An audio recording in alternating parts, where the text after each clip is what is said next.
Malam teman-teman semua. Kembali lagi di Alna Family Channel. Bagaimana nih kabar kalian hari ini? Semoga kalian semua dalam keadaan sehat dan semangat untuk belajar bersama pada hari ini. Oh ya teman-teman, tema yang akan kita pelajari pada hari ini yaitu sejarah lahirnya Pancasila. Nah teman-teman, sebelum kita lanjut ke materi, alangkah baiknya kita mulai dengan berdoa sama-sama ya. Berdoa dalam hati dimulai. Berdoa selesai. Yuk teman-teman, kita langsung ke materinya. Let's go. Yuk belajar sejarah lahirnya Pancasila. Nah teman-teman, perumusan Pancasila sebagai dasar negara itu tidak luput dari proses yang panjang. Melalui perjuangan yang keras dari para tokoh nasional, akhirnya lahirlah Pancasila sebagai dasar untuk negara. Perjuangan para pemimpin bangsa dalam merumuskan Pancasila tersebut mengandung nilai-nilai juang dan nilai kebersamaan. Oleh karena itu penting sekali untuk kita belajar sejarah mengenai lahirnya Pancasila. Sejarah perumusan Pancasila. Nah teman-teman, pada sejarah perumusan Pancasila ini yang pertama ada pembentukan Badan Penyelidikan Usaha-Usaha Persiapan Kemerdekaan Indonesia atau disingkat dengan BPUPKI. Pada tanggal 1 Maret 1945, pemerintah Jepang mengumumkan Dokuritsu Zunbi Chosakai atau BPUPKI. Nah, selanjutnya BPUPKI ini melakukan sidang pertamanya pada tanggal 29 Mei sampai dengan 1 Juni 1945. Sidang pertama BPUPKI ini membahas mengenai masalah pokok tentang dasar negara Indonesia yang kemudian kita kenal dengan Pancasila. Dr. Regiman Widyoningrat memberikan sambutan pada pembukaan sidang BPUPKI yang pertama. Dalam pidatonya ini, ia meminta para anggota untuk memberikan saran mengenai pembentukan dasar negara Indonesia.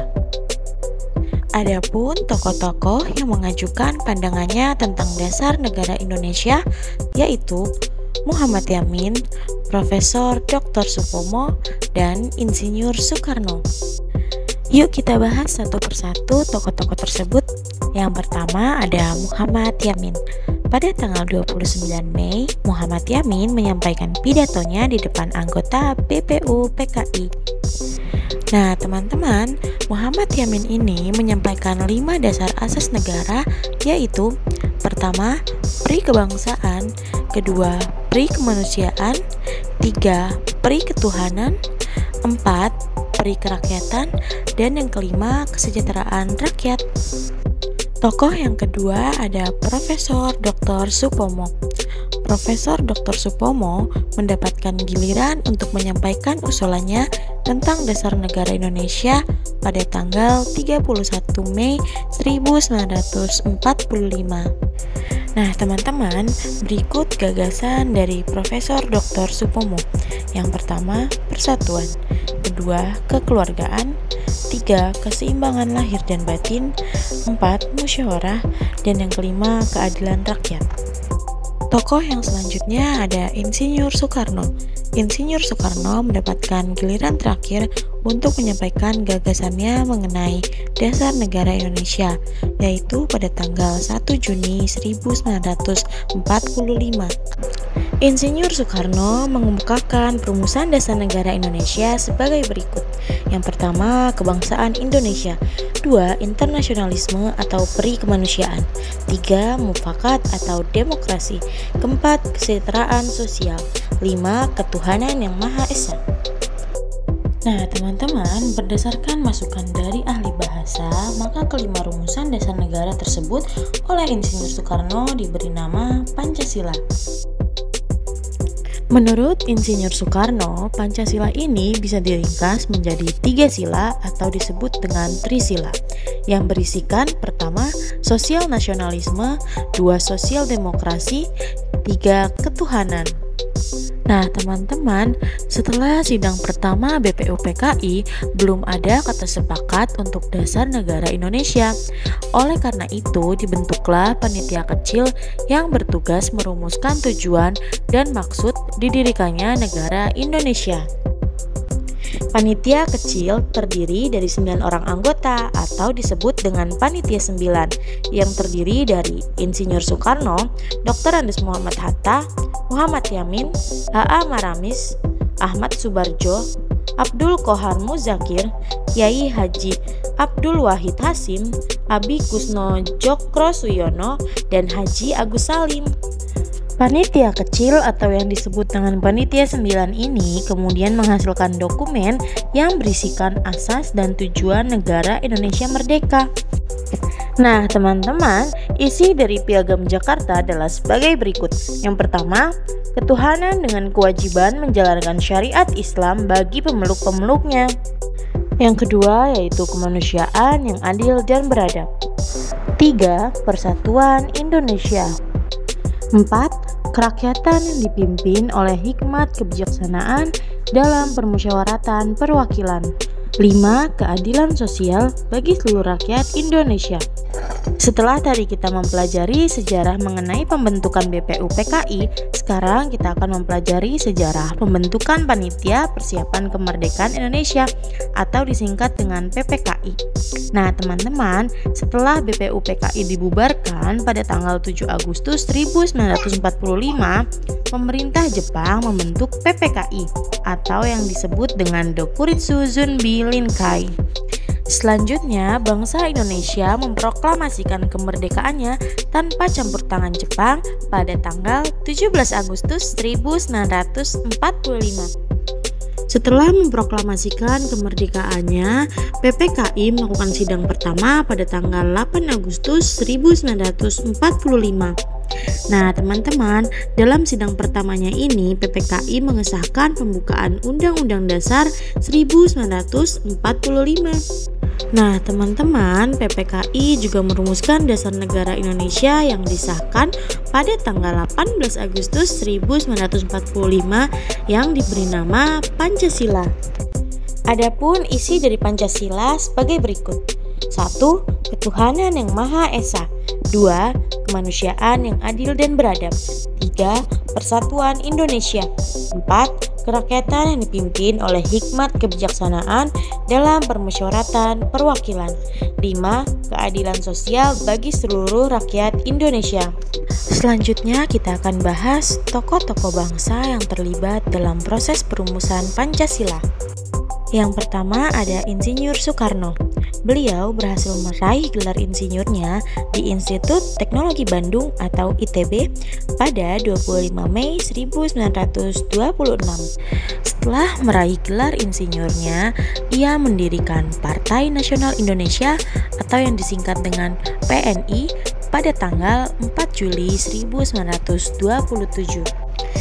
Namun, karena kegiatan yang dibuatnya menentang penjajah, maka beliau dipenjarakan di Sukamiskin, Bandung pada tanggal 29 Desember 1929. Selanjutnya, Insinyur Soekarno merupakan tokoh pencetus lahirnya Pancasila pada tanggal 1 Juli 1945. Selanjutnya, pada tanggal 17 Agustus 1945, Insinyur Soekarno bersama dengan Dr. Andes Muhammad Hatta memproklamasikan kemerdekaan Indonesia di Jakarta. Tokoh berikutnya ada Muhammad Hatta. Beliau menjadi ketua Perhimpunan Indonesia di Belanda pada tahun 1925 sampai dengan 1930. Perhimpunan ini merupakan organisasi perkumpulan mahasiswa yang memperjuangkan kemerdekaan Indonesia. Namun, akibat aktivitasnya pada organisasi tersebut, pada tanggal 24 September 1927, ia ditangkap pemerintah Belanda dengan tuduhan menjadi anggota organisasi terlarang dan menghasut orang untuk menentang pemerintah Belanda. Akibatnya, ia dituntut 3 tahun penjara. Namun, pada saat sidang, ia membacakan pembelaannya yang berjudul Indonesia Vrij, yang artinya Indonesia Merdeka. Dan ia dinyatakan tidak bersalah lalu dibebaskan. Muhammad Hatta kembali ke Indonesia dan melanjutkan aktivitasnya untuk mencapai kemerdekaan Indonesia. Akibatnya, pada tahun 1942, ia ditangkap pemerintah Hindia Belanda dan kemudian dibuang ke Bovendigul, Papua. Setelah dibebaskan, ia kemudian menjadi anggota BPUPKI dan juga anggota PPKI. Kemudian, pada tanggal 17 Agustus 1945, Muhammad Hatta dan Insinyur Soekarno mengumandangkan proklamasi kemerdekaan Indonesia. Selanjutnya, pada tanggal 18 Agustus 1945, PPKI menetapkan dan melantik Muhammad Hatta sebagai Wakil Presiden Republik Indonesia. Tokoh yang ketiga ada Mr. Supomo. Supomo lahir di Sukoharjo, Surakarta pada tanggal 22 Januari 1903. Selanjutnya, Supomo merupakan lulusan dari Universitas Leiden yang ada di Belanda. Ia memperoleh gelar doktor dalam ilmu hukum. Nah, teman-teman, Supomo merupakan anggota dari BPUPKI dan juga PPKI. Buah pemikiran Supomo banyak sekali dipakai dalam menyusun Undang-Undang Dasar 1945. Supomo meninggal dunia di Jakarta pada tanggal 12 September 1958 dan dimakamkan di Solo. Tokoh selanjutnya yaitu Muhammad Yamin. Muhammad Yamin lahir di Tawali, Sawalunto, Sumatera Barat pada tanggal 23 Agustus 1903. Dalam Kongres Pemuda II di Jakarta, Muhammad Yamin menjabat sebagai Sekretaris Panitia Kongres. Selanjutnya, Muhammad Yamin aktif dalam BPUPKI dan pada tanggal 29 Mei 1945, beliau menyumbangkan pemikirannya tentang dasar negara dalam sidang BPUPKI. Selanjutnya, ia juga terlibat dalam Panitia 9 BPUPKI. Ia bahkan yang memberikan nama dari hasil rumusan dasar negara dengan sebutan Piagam Jakarta. Tokoh yang selanjutnya ada Kiai Haji Abdul Wahid Hasyim. Kiai Haji Abdul Wahid Hasyim lahir di Jombang, Jawa Timur pada tanggal 1 Juni 1914. Beliau adalah putra dari Kiai Haji Hasyim Asy'ari, ulama besar dan pendiri Nahdlatul Ulama.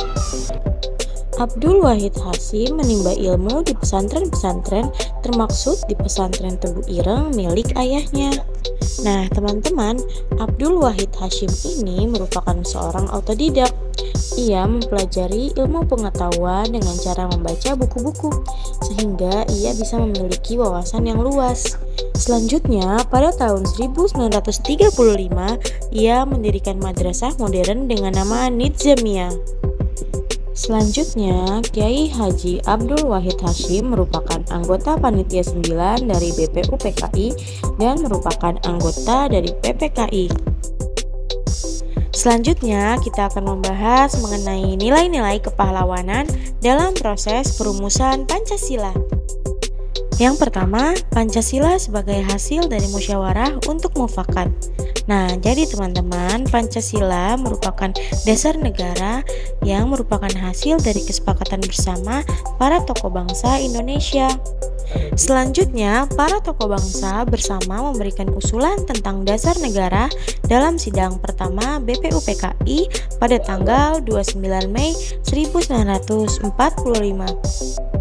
Nah, teman-teman, selanjutnya usulan-usulan tersebut akan dibahas lagi dan disepakati bersama oleh panitia kecil atau yang disebut dengan Panitia 9 dalam Piagam Jakarta pada tanggal 22 Juni 1945 sebagai rancangan pembukaan Undang-Undang Dasar.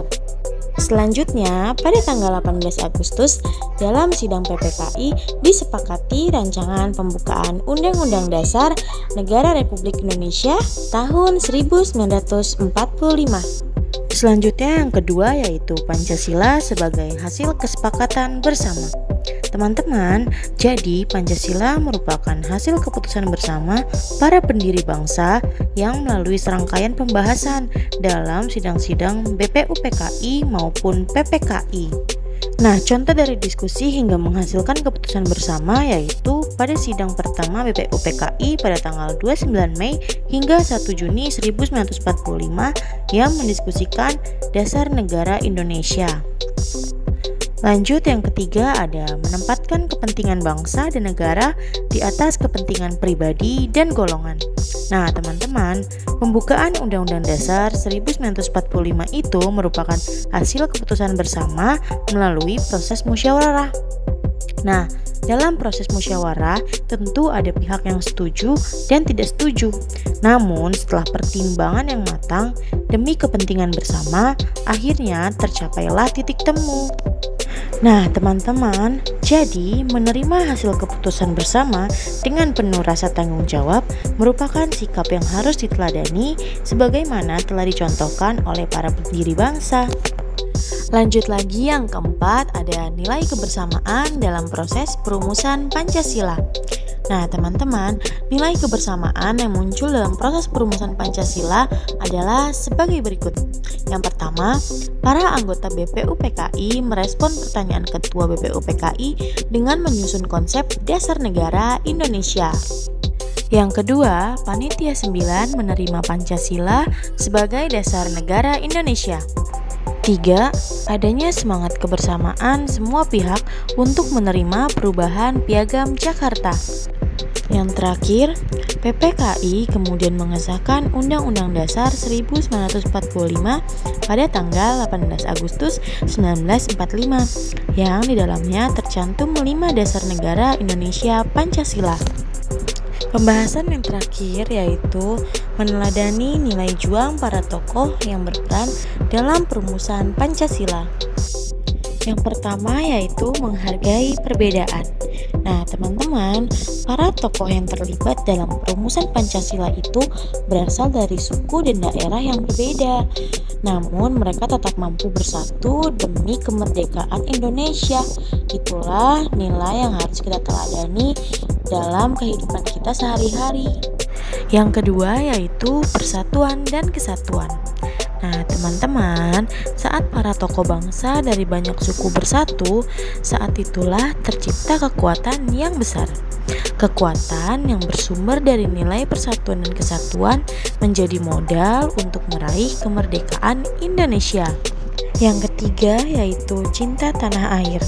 Salah satu nilai-nilai perumusan Pancasila adalah cinta tanah air atau patriotisme.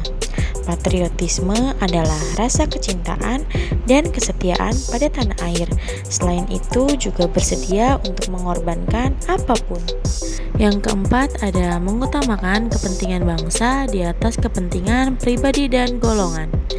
Nah, teman-teman, jadi para tokoh bangsa dari berbagai daerah itu mampu mengutamakan kepentingan bangsa di atas kepentingan pribadinya, mengesampingkan banyaknya perbedaan di antara mereka. Jadi, mereka berhasil melebur dalam banyaknya perbedaan. Selanjutnya, mereka berhasil menyatukan tekad untuk membentuk Indonesia yang lebih merdeka. Yang kelima, suka bermusyawarah.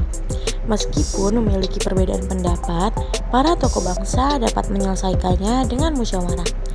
Nah, dengan sikap tersebut, akhirnya tercapailah kesepakatan dalam perumusan dasar negara Pancasila. 6. Bekerja keras tanpa pamrih.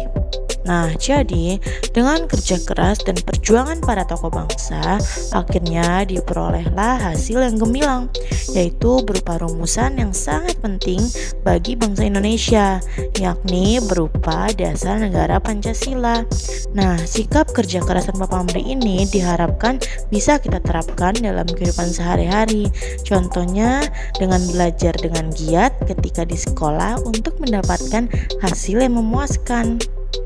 Bahasan selanjutnya yaitu mengenai penerapan nilai juang para tokoh dalam proses perumusan Pancasila dalam kehidupan sehari-hari. Yang pertama, ada contoh penerapan nilai-nilai juang dalam proses perumusan Pancasila di lingkungan keluarga. Dalam lingkungan keluarga, semua anggota keluarga harus saling rukun dan saling membantu. Adapun contoh hidup rukun di rumah adalah yang pertama, membantu ibu di rumah. Yang kedua, bermain bersama kakak. Yang ketiga, menghormati kakak. Yang keempat, ada membantu adik belajar. Selanjutnya yang kedua, ada contoh penerapan nilai-nilai juang dalam proses perumusan Pancasila di lingkungan sekolah. Di lingkungan sekolah ada banyak sekali perbedaan, misalnya perbedaan bentuk tubuh, warna kulit, suku, agama, dan lain-lain. Namun kita harus tetap bersatu dan tidak membeda-bedakan. Yang ketiga, ada contoh penerapan nilai-nilai juang dalam proses perumusan Pancasila di lingkungan masyarakat. Nah, teman-teman, kita semua memiliki kedudukan yang sama, misalnya di lingkungan masyarakat, meskipun terdapat perbedaan agama, suku, dan lain-lain. Semua perbedaan itu diharapkan dapat memperkuat persatuan bangsa Indonesia. Selesai sudah pembelajaran kita pada hari ini. Terima kasih untuk teman-teman yang sudah belajar bersama dalam video kali ini. Sampai ketemu di video berikutnya dengan tema yang lebih seru. See you next video. Bye-bye.